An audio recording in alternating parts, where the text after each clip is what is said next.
धाराशिव जिल्ह्यात वादळी वारे आणि अवकाळी पावसामुळे आंबा उत्पादक शेतकरी संकटात सापडलाय।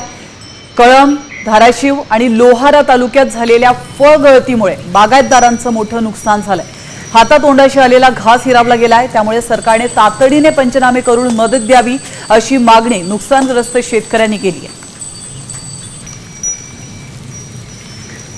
वादळी वाऱ्यामुळे आणि अवकाळी पावसामुळे धाराशिव जिल्ह्यातील आंबा उत्पादक शेतकऱ्याचं मोठं नुकसान झालेलं आहे। खरं तर आपण एका आंब्याच्या शेतामध्ये आहोत। आपण जर पाहिलं तर ही आंब्याचं झाड आपण पाहू शकता। या ठिकाणी झालेल्या या वादळी वाऱ्यामुळे आणि अवकाळी पावसामुळे आंबे जे आहेत ते पूर्णपणे खाली पडल्याची परिस्थिती जी आहे ती आपल्याला पाहायला मिळते।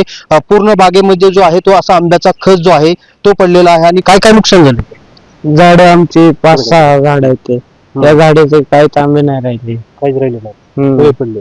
पडले। काय किती नुकसान झालं? कमीत कमी 25 ते 30 हजार रुपयाला वर्षाला एकता 5 झाड।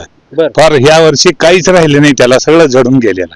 आपण जर पाहिलं तर ही अशी परिस्थिती आहे, त्यामुळे कुठेतरी सरकारनं लक्ष द्यावं आणि पंचनामे होऊन मदत मिळावी अशी मागणी जी आहे ती आंबा उत्पादक शेतकरी करताना पाहायला मिळत आहे। बालाजी सुरवसे, साम टीव्ही, धाराशिव।